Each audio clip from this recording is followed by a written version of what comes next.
अमेरिकी board of immigration अपिलले महत्त्वपूर्ण निर्णय गर्दै अमेरिकामा 180 दिनभन्दा बढी गैरकानुनी उपस्थित भएका विदेशी नागरिकले एडभान्स परोल लिएर विदेश यात्रा गरेमा 3 वा 10 वर्षसम्म अमेरिका प्रवेशमा प्रतिबन्ध लाग्न सक्ने जनाएको छ।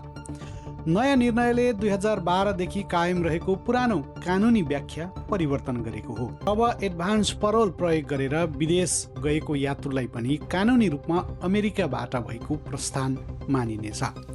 अमेरिकी अध्यागमन कानुन अनुसार 180 दिनभन्दा बढी तर 1 वर्षभन्दा कम गैरकानुनी उपस्थित भएमा अमेरिका छाडेपछि 3 वर्षसम्म र 1 वर्ष वा सोभन्दा बढी गैरकानुनी उपस्थिति भएमा 10 वर्षसम्म अमेरिका प्रवेशमा प्रतिबन्ध लाग्न सक्छ।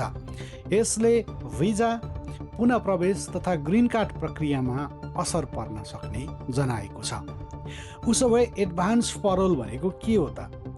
एडभान्स परोल भनेको अमेरिकामा आफ्नो इमिग्रेसन एप्लिकेसन वा स्ट्याटस विचाराधीन रहेका केही व्यक्तिलाई निश्चित अवस्थामा अस्थायी रूपमा विदेश यात्रा गरेर अमेरिका फर्कन अनुमति दिने ट्राभल डकुमेन्ट हो। विशेष गरी ग्रीन कार्डका लागि एडजस्टमेन्ट अफ स्ट्याटस आवेदन विचाराधीन रहेका व्यक्ति एडभान्स परोलका प्रमुख प्रयोगकर्ता हुन्।